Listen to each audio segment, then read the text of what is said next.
Everybody sing that shit.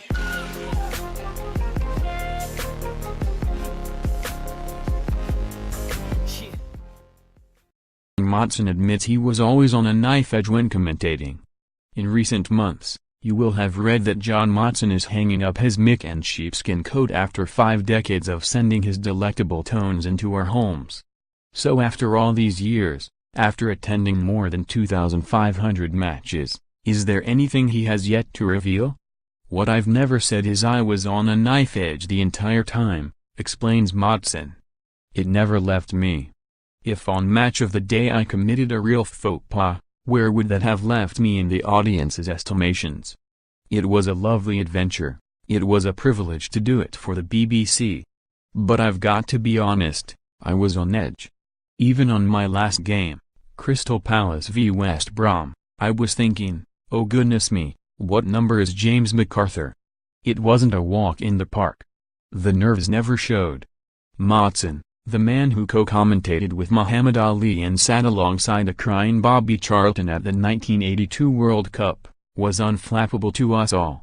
Finally, though, Motty can relax. We meet in the Artesian Bar of London's Langham Hotel, a former favourite of his across the road from BBC's broadcasting house, to discuss the World Cup in Russia. The players picked to represent their countries say it is the pinnacle of their careers, but it is no different for commentators. A life's work can come down to one tournament. Motson, now 72, can still recall how England vs Portugal in the quarter-finals of the 2006 World Cup attracted 23 million listeners.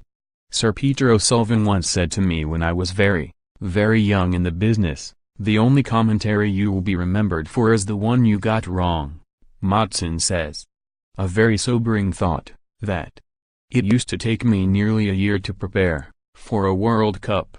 I had videos and DVDs of all the teams. It isn't something where you turn up and pick up a mic. It is the culmination of many months' preparation. When I started, there were 16 teams. My first World Cup, 1974, 16 teams. There are 32 now, and there might be 48. I have to say in the kindest possible way, I'm not envying my commenting successors. The World Cup is a separate event to any other commentary. If you didn't do it well, you had to wait 4 years to wait to find out whether you were doing it again. It was a ruthless life. Had Motson not become a commentator and the voice of a nation, he reckons he would have been a London taxi driver because of his chatty nature. Thankfully, the road's loss was television and radio's gain. Football did it for me, he adds. I didn't do it for football. I've been embarrassed by some of the things that have been said to me. Without football, nobody would know who I was. I never, ever thought for one moment that I would get so much attention from people when I retired. During his days with the BBC, Motson had to avoid saying us and we when commentating on England games because viewers in Scotland, Ireland and Wales would complain. One thing the retiree missed out on was covering his country in a final. Should England get to the final in Russia, he will not dust off the mic for one last go.